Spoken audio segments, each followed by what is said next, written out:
Solía creer que el amor era sobrepresencia, que si llegabas a casa todos los días, si te acordabas de su cumpleaños, si preparabas el desayuno el domingo, si la abrazabas cuando lloraba, entonces el resto vendría naturalmente. No se trataba de una actuación, se trataba de conexión, al menos eso era lo que me decía a mí mismo. Mi nombre es Daniel. Tengo 37 años. Trabajo como electricista industrial en Sorocaba, hago mantenimiento en fábricas, no es glamuroso, pero es honesto. Vivo en una casa sencilla, con un patio pequeño y un porche donde solíamos tomar vino. Nada de lujos, solo tranquilidad. Ella decía que le gustaba eso de mí, mi calma, mi forma sencilla de ser. Decía que yo era su puerto seguro. Ahora, soy solo el hombre que respira en la misma habitación que ella, pero que ya no existe. En los primeros años me quería todo el tiempo. Hacíamos el amor en la ducha, en el coche, en el sofá. Se reía cuando le besaba el cuello. Decía que yo era el único hombre que la hacía sentir placer de verdad. Le creía. Cielos, creía en nosotros. Durante los primeros 4 años de matrimonio, pensé que éramos invencibles. Viajamos, bailamos, peleábamos y hacíamos las paces el mismo día. Escribía notas y las dejaba en mi bolsillo. Me haces sentir amada.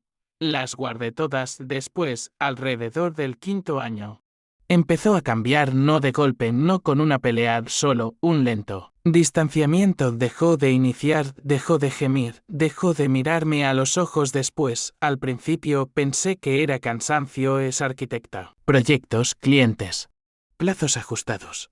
Creí que era solo una fase, así que esperé, y esperé, y esperé, hasta que llegó la noche que lo rompió todo. No fue ruidosa. No hubo lágrimas. Solo 2 frases en la oscuridad. Habíamos terminado, o mejor dicho, ella había terminado. Yo ni siquiera había empezado. De nuevo, me giré hacia un lado, intentando ocultar el vacío en el pecho. Cogió el móvil, ya tecleando. Me volví hacia ella. Hice algo mal. Ni siquiera me miró. No, solo eres muy malo en la cama. Me quedé helado. No porque doliera, aunque dolió, sino porque lo dijo con tanta frialdad, como si estuviera comentando el tiempo, como si yo fuera un servicio que no cumplió lo prometido.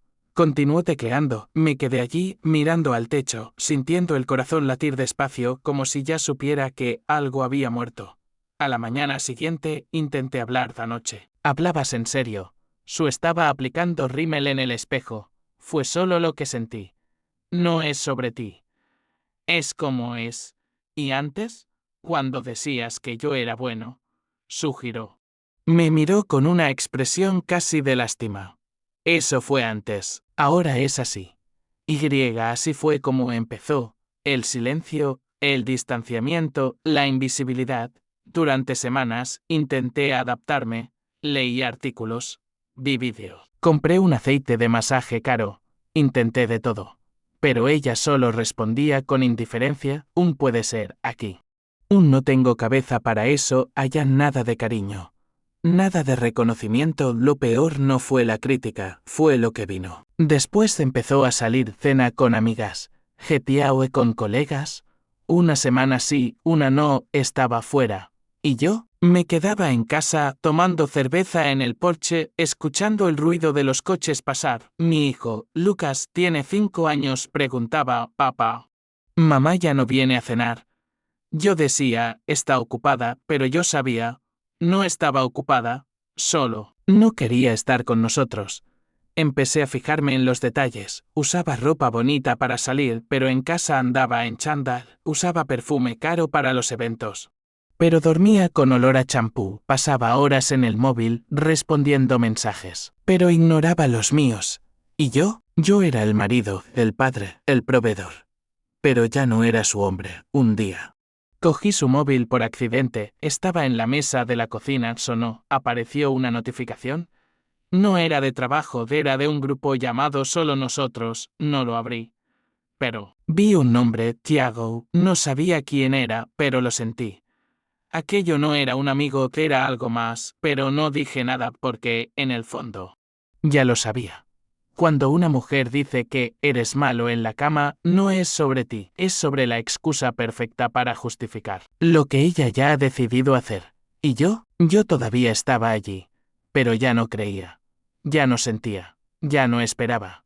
Y fue en ese momento, sentado en el porche, con la cerveza tibia en la mano, cuando entendí, ella ya se había ido, solo que yo aún no me había dado cuenta, en los meses que siguieron a esa noche, lo que antes era una incomodidad lejana se transformó en una presencia constante como un dolor de espalda que aprendes a ignorar, pero que nunca desaparece de verdad.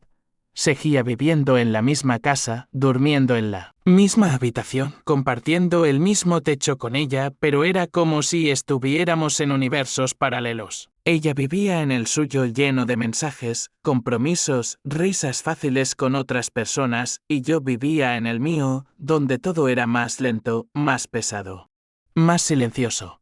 La crítica sobre que yo era muy malo en la cama no fue un evento aislado. Fue el clímax de un proceso que ya duraba meses. Antes de eso, ya había señales. La forma en que desviaba la mirada cuando intentaba besarla, la forma en que se apartaba en la cama.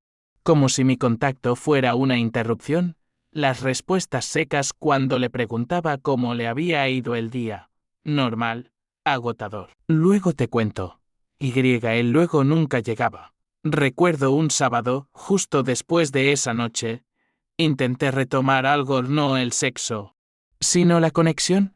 Preparé el desayuno como en los viejos tiempos, huevos revueltos, pan tostado, zumo de naranja. Puse música suave, encendí una vela en la mesa. Ella llegó de la cocina con el móvil en la mano, se sentó, comió rápido, ni siquiera me miró. Cuando terminó, dijo, voy a salir con Julia más tarde. Se fue sin decir si volvería. Para el almuerzo, no pregunté. No me quejé. Solo me quedé allí, mirando su taza vacía, pensando en cómo alguien puede ocupar tanto espacio al mismo tiempo. Estar tan ausente. Lo peor no era el rechazo físico. Era la indiferencia. Era darme cuenta de que ya no causaba ninguna reacción en ella, ni positiva, ni negativa. Yo era neutro, inofensivo, irrelevante, como si fuera parte del mobiliario, un mueble funcional. Pero invisible, empecé a fijarme en todo, en los gestos, en los detalles. Usaba el vestido rojo, ese que tanto me gustaba, solo cuando iba a salir con las amigas o con clientes, en casa. Vivía en chándal con el pelo recogido de cualquier manera, sin maquillaje. El perfume caro que le compré por su cumpleaños. Solo lo usaba fuera de casa. Aquí olía a jabón barato. ¿Y el móvil? Era como si fuera una extensión de su cuerpo. A veces la veía riendo sola, tecleando con una sonrisa en los labios. Y yo lo sabía. Sabía que no era trabajo. Sabía que no era una amiga. Era alguien que la hacía sentir lo que yo ya no conseguía. Nuestro hijo, Lucas.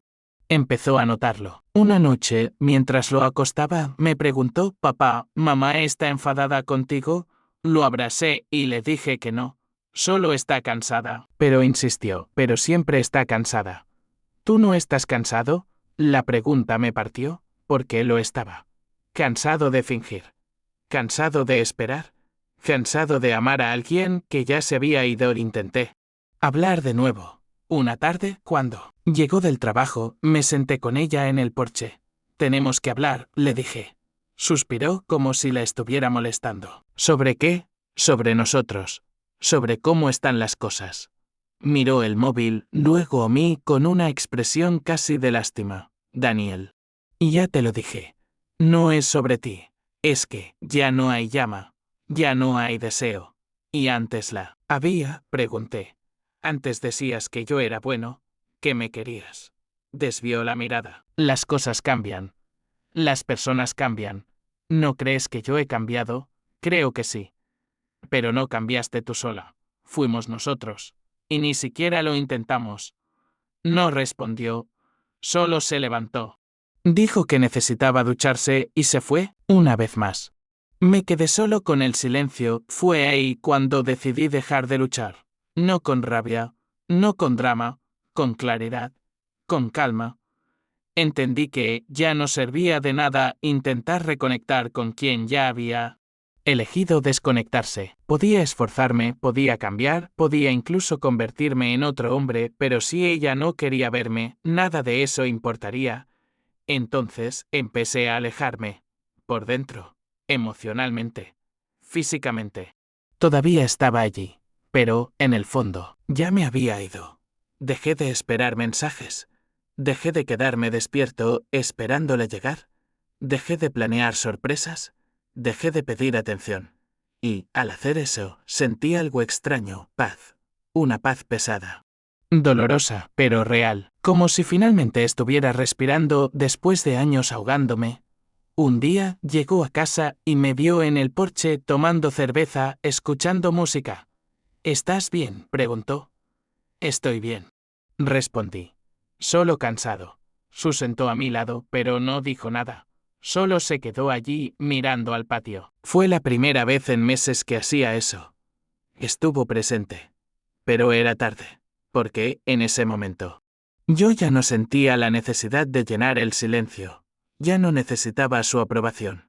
Ya no buscaba su mirada para sentirme válido. Y fue en ese instante, con ella sentada a mi lado, pero tan distante como siempre, cuando entendí, el desgaste no fue causado por una traición física, por un grito, por una pelea. Fue causado por la ausencia, por el silencio, por su elección de dejar de verme, de tocarme, de desearme. Y, peor, de hacerme creer que el problema era yo. Pero no lo era. El problema era que ella ya había elegido otra vida. Solo se olvidó de avisarme. Fue un jueves por la noche cuando todo cambió. No fue con un grito, ni con una confesión.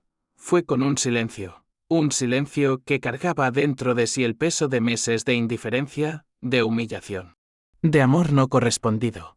Estaba en el porche, como siempre, tomando una cerveza, escuchando el sonido de los grillos y el viento golpeando la cortina de bambú que ella misma colgó años atrás, cuando aún le importaban los detalles. El cielo estaba despejado, las estrellas esparcidas como si el universo me estuviera recordando que, fuera de esa casa, el mundo todavía era vasto. Todavía tenía sentido. Llegó a casa alrededor de las 9:30.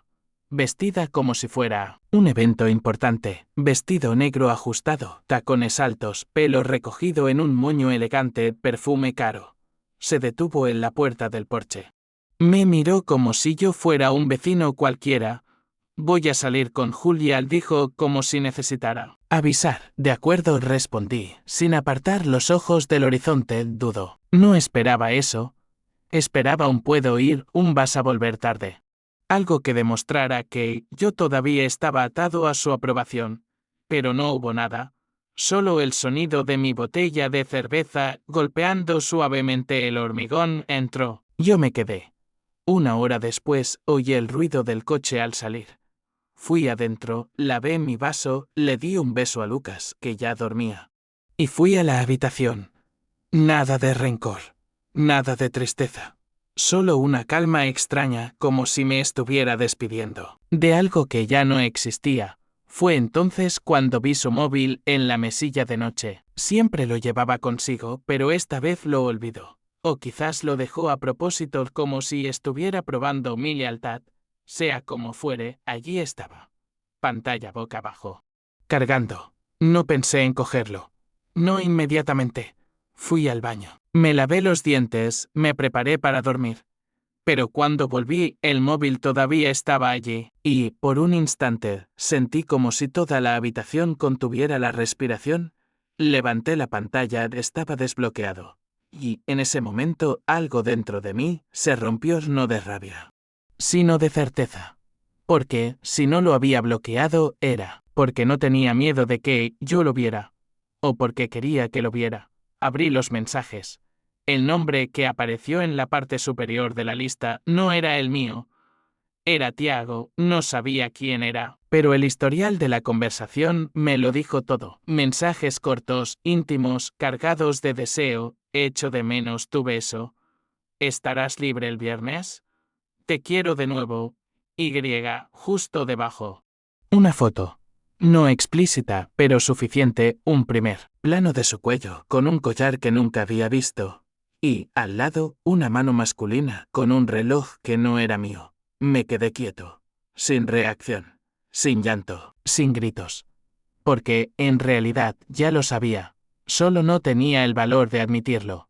Pero allí, en esa pantalla iluminada en la oscuridad, todo cobró sentido, las salidas constantes del tiempo en el móvil, la indiferencia en la habitación.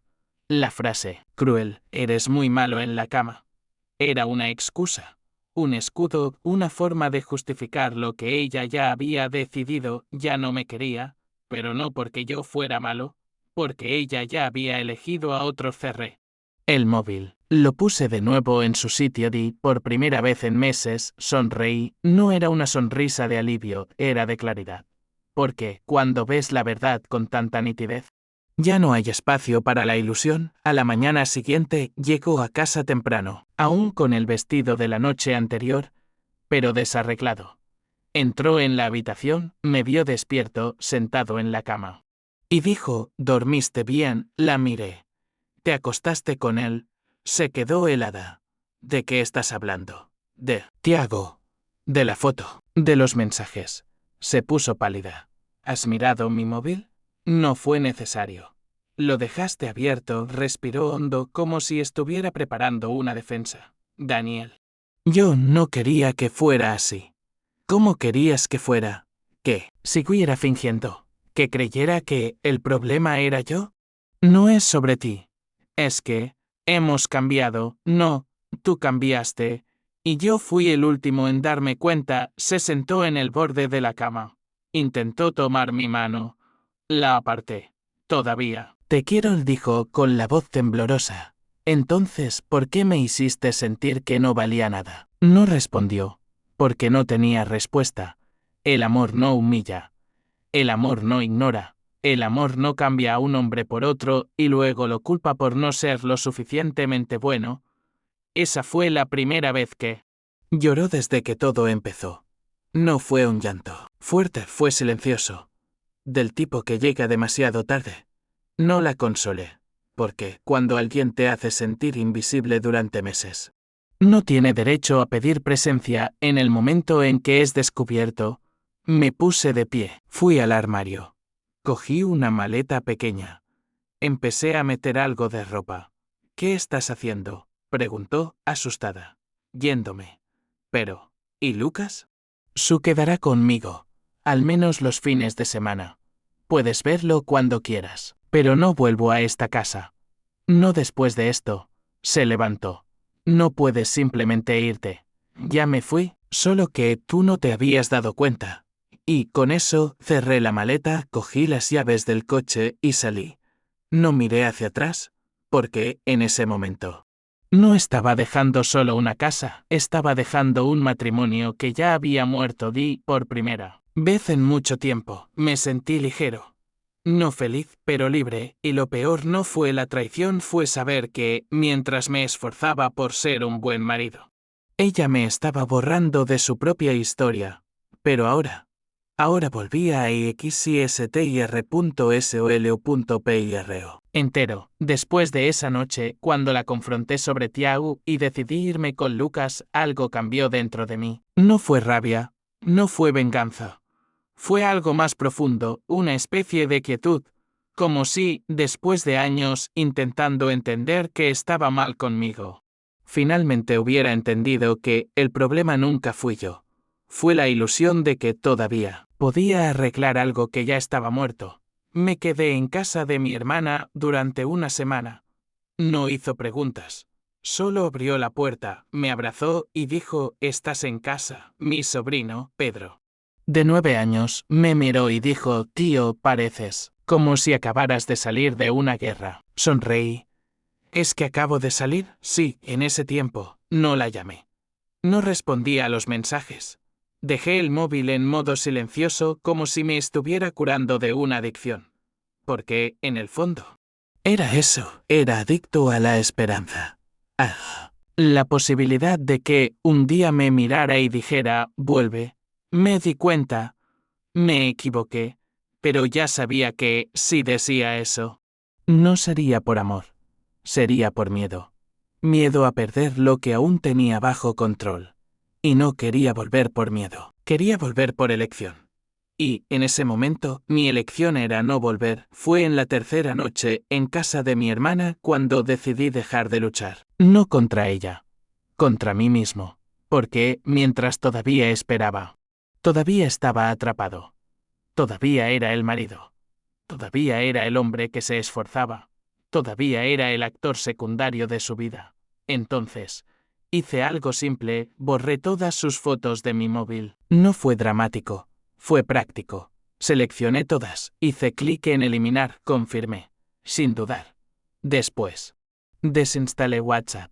No la bloqueé. No fue necesario. Simplemente eliminé el acceso fácil al dolor, empecé a levantarme temprano. Llevaba a Lucas a la escuela, luego iba al gimnasio. No por venganza. No para ponerme más guapo de lo que era antes, sino para reconstruir el hábito de cuidarme, porque, en los últimos años, solo cuidaba de los demás, ella, Lucas, la casa, el trabajo. Pero nadie cuidaba de mí, en el gimnasio no hablaba con nadie. Solo iba, sudaba, me iba, al principio. Sentía un peso en el pecho. Después sentí fuerza. No física, emocional. Era como si cada repetición estuviera rompiendo una cadena invisible. También volví a leer libros que había dejado de lado. Cosas sobre autoconocimiento. Sobre hombres que se reconstruyeron en silencio. Uno de ellos decía, el hombre que se desapega no desaparece, reaparece. Leí eso y sentí un nudo en la garganta, porque era exactamente eso. No había desaparecido. Estaba volviendo. Lucas empezó a notarlo. Una noche, mientras cenábamos en casa de mi hermana, me miró y dijo, «Papá, estás diferente». «¿Diferente cómo?», pregunté. «Más tranquilo». «Pero más fuerte». Sonreí. ¿Es porque me estoy escuchando de nuevo? ¿Era eso? Había dejado de escucharme. Durante años. Viví intentando entender lo que ella quería, lo que ella sentía, lo que ella pensaba. Nunca me detuve a preguntar qué quería yo, qué sentía yo, qué pensaba yo. Empecé a tomar decisiones solo.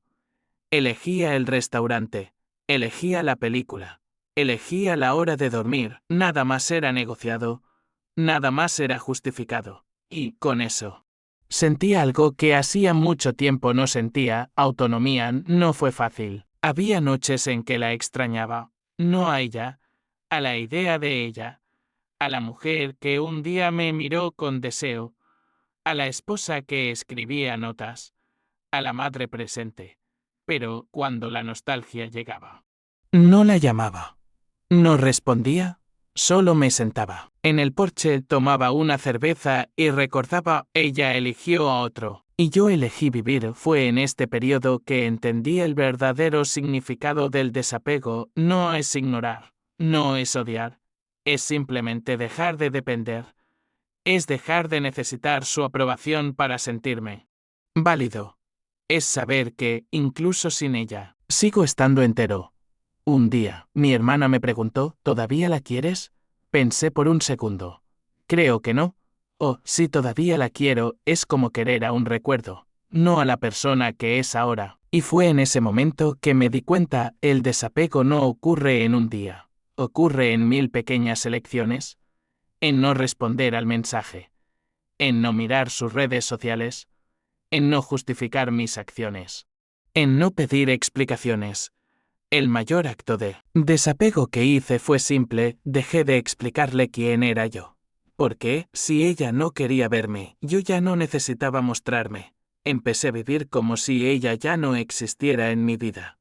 No físicamente. Ella todavía estaba allí, en la casa, en el sistema de coparentalidad, en los eventos de Lucas. Pero emocionalmente, ya se había ido y, con eso, sentí una paz que no venía de la felicidad.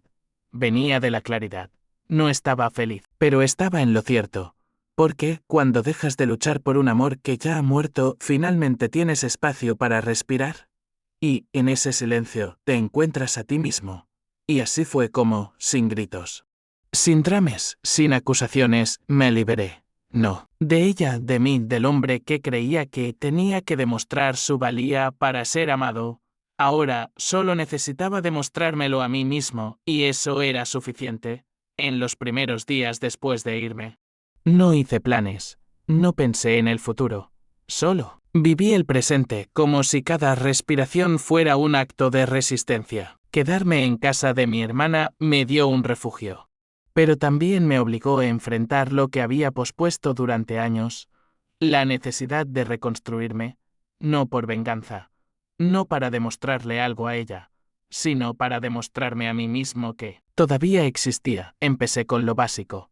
Me levantaba temprano, llevaba a Lucas a la escuela, luego iba a trabajar. Nada cambió en la rutina externa, pero por dentro todo era diferente. Ya no estaba intentando agradar. Ya no estaba esperando una señal. Simplemente estaba siendo, y por primera vez en mucho tiempo. Eso era suficiente. Fue en la segunda semana, cuando decidí retomar lo que era mío. No dinero, no bienes. Tiempo. Tiempo para mí. Tiempo para respirar. Tiempo para recordar quién era antes de convertirme en un hombre que se borraba por amor. Empecé a ir al gimnasio todos los días. No por estética, no para volverme más atractivo de lo que era antes, sino para sentir mi cuerpo de nuevo. Porque, en los últimos años, solo sentía el peso emocional. El cuerpo era solo un vehículo para sostener a la familia, para cargar el cansancio. En el gimnasio, con cada repetición, sentía los músculos, el sudor. La respiración. Era como si estuviera volviendo a habitar mi propia piel. También volví a cocinar. No para ella. Para mí. Para Lucas. Saqué los viejos libros de recetas que mi madre me dio cuando me casé. Cosas sencillas. Frijoles, bistec con huevo, arroz con brócoli. Nada sofisticado. Pero hecho con calma. Con presencia. Y poco a poco. El olor a comida casera volvió a ocupar un espacio en mi vida, un olor que no venía de la comida a domicilio, sino del cuidado. Lucas empezó a notarlo. Una noche, mientras cenábamos, me miró y dijo: «Papá, estás cocinando como el abuelo». Sonreí. Es porque el abuelo me enseñó a cuidar de la gente con comida. Pensó por un segundo y dijo: «Mamá nunca cocina». No respondí. Solo serví más arroz, pero aquello me golpeó. Porque era verdad. Nunca cocinó. Nunca limpió. Nunca hizo nada que exigiera tiempo sin retorno. Todo era rápido, práctico, funcional. ¿Y yo? Yo era el hombre que hacía lo que nadie veía. Fue en este periodo que empecé a escribir. No para publicar. No para compartir. Solo para desahogarme. Cogí un cuaderno viejo y empecé a poner en papel todo lo que no tenía el valor de decir en voz alta. Frases sueltas. Recuerdos. Preguntas. Rabia. Nostalgia. Perdón. Todo mezclado. Un día. Leí lo que había escrito y me di cuenta, no estaba escribiendo para ella. Estaba escribiendo para el hombre que había sido de aquel que se perdió intentando salvar un amor que ya estaba muerto. También empecé a salir con amigos. Gente que había descuidado en los últimos años. Uno de ellos, Rafael, me invitó a una barbacoa el fin de semana. Fui. Llevé a Lucas. Nos quedamos hasta tarde, riendo, charlando, tomando cerveza. Nadie me preguntó por ella. Nadie me dio consejos. Solo me dejaron ser. Y fue allí, entre risas y humo de barbacoa, que sentí algo que hacía mucho tiempo no sentía: ligereza. Volví a leer libros sobre hombres que se reconstruyeron en silencio, sobre amor propio, sobre límites. Uno de ellos decía: el hombre que deja de suplicar por amor no pierde el amor. Lo redirige hacia sí mismo. Leí eso y sentí un nudo en la garganta. Porque era exactamente eso. No había perdido el amor. Solo había dejado de desperdiciarlo. Empecé a tomar decisiones solo. Elegía la película. Elegía el restaurante. Elegía la hora de dormir. Nada más era negociado. Nada más era justificado. Y con eso sentí algo que hacía mucho tiempo no sentía: autonomía. Lucas empezó a dormir mejor. Antes, se despertaba por la noche preguntando si su madre iba a volver. Ahora solo quería saber si íbamos al parque el fin de semana, y yo decía que sí. Siempre que podía, decía que sí. Porque, por primera vez, tenía tiempo. Tiempo de ser padre. Tiempo de ser hombre. Tiempo de ser yo. No fue fácil. Había noches en que la nostalgia llegaba, no de ella, de la idea de ella, de la mujer que un día me miró con deseo, de la esposa que escribía notas, de la madre presente. Pero, cuando la nostalgia llegaba, no la llamaba. No respondía. Solo me sentaba en el porche, tomaba una cerveza y recordaba, ella eligió a otro. Y yo elegí vivir. Fue en este periodo que entendí el verdadero significado de la reconstrucción. No es olvidar, no es odiar. Es simplemente elegirse a uno mismo. Es dejar de depender de su aprobación para sentirse válido.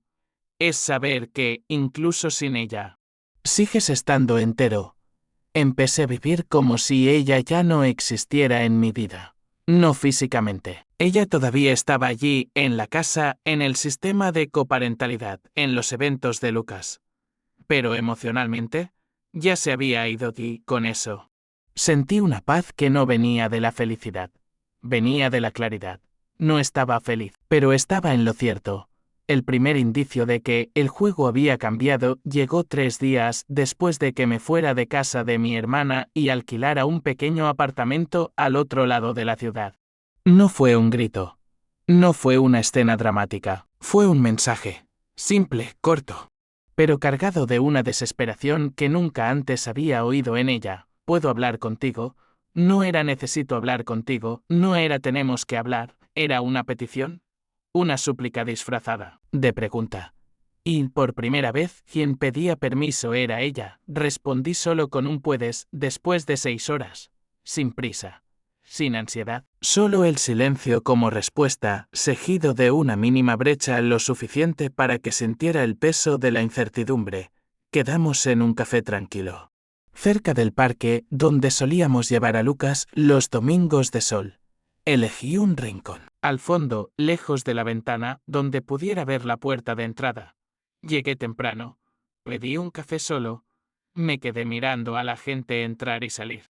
Como si ya no formara parte de esa historia. Llegó 5 minutos tarde, vestida como si fuera a una cena importante. Vestido oscuro, pelo recogido con elegancia, maquillaje impecable, pero había algo diferente. Un temblor en las manos, una mirada inquieta. Ella, que antes me ignoraba con frialdad, ahora parecía buscar en mis ojos alguna pista de lo que estaba pensando. ¿Estás bien?, preguntó, sentándose. Estoy bien, respondí, sin sonreír, sin desviar la mirada. Respiró hondo, como si se estuviera preparando para un discurso ensayado. Yo no sé por dónde empezar. Solo sé que necesito decir que lo siento mucho por lo que dije, por lo que pasó. No quería hacerte daño. La miré por unos segundos, no con rabia, con curiosidad, como si estuviera viendo a alguien a quien un día amé, pero que ahora era casi una extraña. No querías hacerme daño, repetí tranquilamente. Solo querías menospreciarme. Porque, si me sentía pequeño, quizás seguiría intentando demostrar mi valía. Seguiría luchando por un amor que ya habías decidido no dar. Bajo la mirada. Las manos le temblaban alrededor de la taza. No sabía que ibas a reaccionar así. Pensé que ibas a ponerte triste, que ibas a intentar arreglar las cosas. Lo hice durante años, le interrumpí. Intenté arreglarlo. Intenté adaptarme. Intenté ser mejor, más interesante, más presente. Pero no querías un marido. Querías un fantasma. Alguien que pagara las cuentas, cuidara del hijo. Y desapareciera cuando necesitabas fingir que estabas sola. No respondió. Solo tragó saliva. ¿Sabes qué fue lo que más me dolió? Continuó. No fue el eres malo en la cama, fue el hecho de que lo dijeras como si fuera un diagnóstico, como si yo fuera un problema técnico, que ya no tenías paciencia para resolver. Pero no soy un problema. Soy un hombre. Y, mientras estabas ocupada borrándome, yo me estaba reconstruyendo. Levantó la mirada con los ojos húmedos. No me di cuenta. No lo vi. Exactamente, le dije. En voz baja. ¿No lo viste? ¿Porque no estabas mirando? Solo empezaste a verme cuando dejé de buscarte. Nos quedamos en silencio por unos instantes. El ruido del café a nuestro alrededor parecía lejano, como si estuviéramos en una burbuja. ¿Y Tiago? Pregunté, sin acusación, solo para confirmar. Cerró los ojos, como si el dolor fuera físico. Fue un error, un gran error. Me sentía invisible en mi propio matrimonio. Creí que él me veía, pero solo me quería por un tiempo. Cuando me fui de casa, desapareció. No respondió a mis mensajes. Ni siquiera llamó. Sonreí, sin alegría. Entonces ahora sabes cómo se siente ser abandonada por alguien que solo te quería mientras estabas disponible. Empezó a llorar. No en voz alta, en silencio, como si el llanto fuera un reconocimiento. Tardío. Te perdí, dijo, entre sollozos. Lo perdí todo. No perdiste, el corregí. Elegiste. Elegiste a otro. Elegiste su tiempo. Elegiste su atención. Y cuando dejé de luchar, te diste cuenta de que no era solo el amor lo que estaba en juego. Era el control. Me miró con una mezcla de dolor y admiración. Has cambiado. He vuelto a ser quien era antes de intentar ser lo que tú querías. En ese momento, me di cuenta de que la inversión de poder no ocurrió con un grito, ni con una venganza. Ocurrió con la ausencia, con el silencio, con la elección de no depender más de su aprobación para sentirme válido. Ella quería que suplicara, pero yo elegí vivir al vivir. Me volví inalcanzable, porque un hombre que se reconstruye en silencio no necesita demostrar nada. Ya sabe quién es, y ella, por primera vez, no estaba en el centro estaba afuera, mirando hacia adentro. ¿Y ya no había llave? Ahora, casi un año después de esa noche en que vi el mensaje en su móvil, puedo mirar hacia atrás sin rabia, sin rencor, sin la necesidad de demostrar que yo tenía razón. Lo que pasó no fue solo un matrimonio que terminó, fue un hombre que fue borrado y luego, silenciosamente, reapareció. Solía creer que el amor se trataba de permanecer, de aguantar, de perdonar, de demostrar todos los días que era digno de ser amado. Pero aprendí que el amor no se trata de permanecer en un lugar donde no te ven. El amor no se trata de pedir atención a quien ya ha decidido no darla. El amor no se trata de fingir que todo está bien mientras mueres por dentro. El amor, de verdad, es sobre reciprocidad. Es sobre presencia. Es sobre elección. Y cuando alguien elige otra vida, incluso si no lo dice en voz alta, no puedes seguir fingiendo que te aman. Lo que ella me hizo no fue solo traicionarme con otro hombre. Fue faltarme al respeto.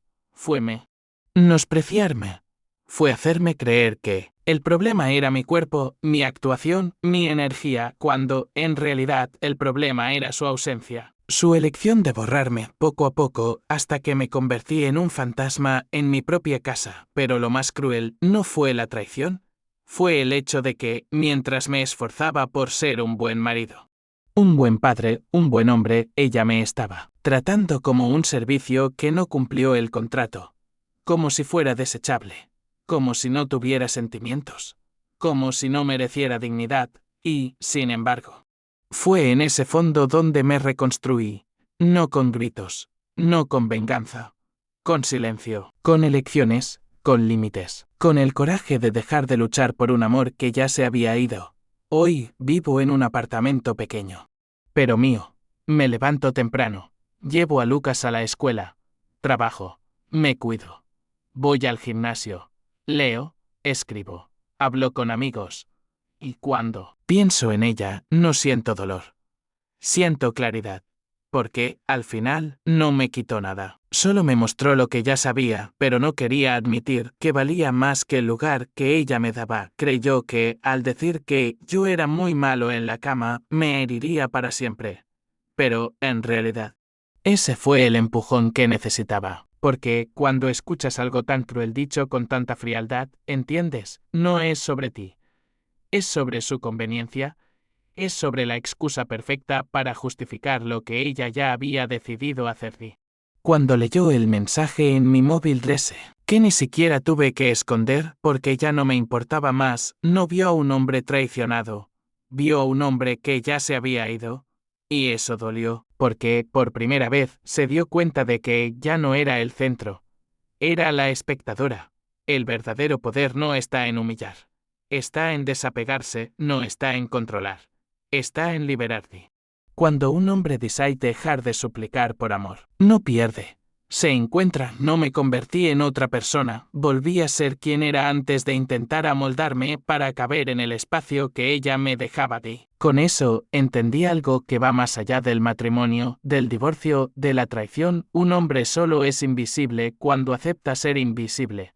Lo acepté durante años, pero el día que decidí parar, todo cambió. No fue rápido, no fue fácil. Pero fue necesario.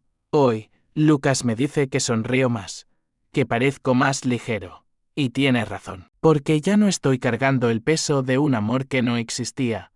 Intentó reconquistarme, lloró, suplicó, dijo que me extrañaba.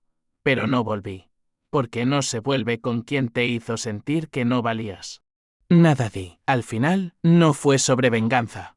Fue sobre respeto, respeto por mí mismo, por el tiempo que perdí, por el dolor que ignoré, por la voz que callé.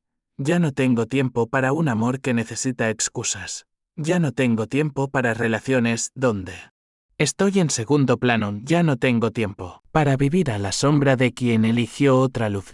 Si algún día me pregunta por qué me fui, mi respuesta será simple: dijiste que era malo en la cama. Pero el problema nunca fue lo que yo hacía, fue lo que dejaste de sentir de. Cuando una mujer deja de sentir algo por un hombre, no sirve de nada que él sea el mejor amante del mundo, porque el amor no es actuación, es presencia. Y no puedes estar presente con alguien que ya ha elegido estar ausente. Ahora, vivo, sin prisa, sin máscaras, sin pedir permiso. Y, si algún día amo de nuevo, será con alguien que no necesite borrarme para brillar, porque ya lo aprendí. Nadie merece un amor que lo haga sentir pequeño. Y yo, definitivamente, ya no soy ese hombre.